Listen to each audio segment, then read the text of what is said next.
Hello everyone, today I will show you how to turn off SMS text messaging on iPhone. And here's how it's done. Option 1.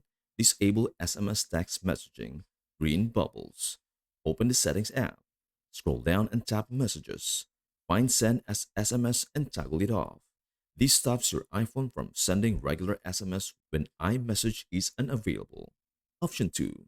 Fully turn off all messaging, including iMessage.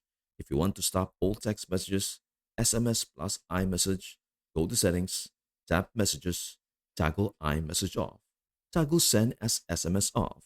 You won't receive or send any kind of messages via the Messages app. Option 3. Lock all cellular messaging, SMS and MMS.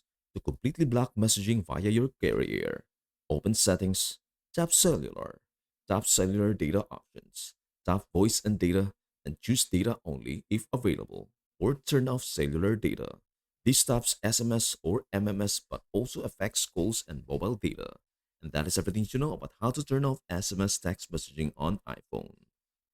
Before we end, may I humbly ask you a favor? Please do like, share, and subscribe to our channel. This means the world to us.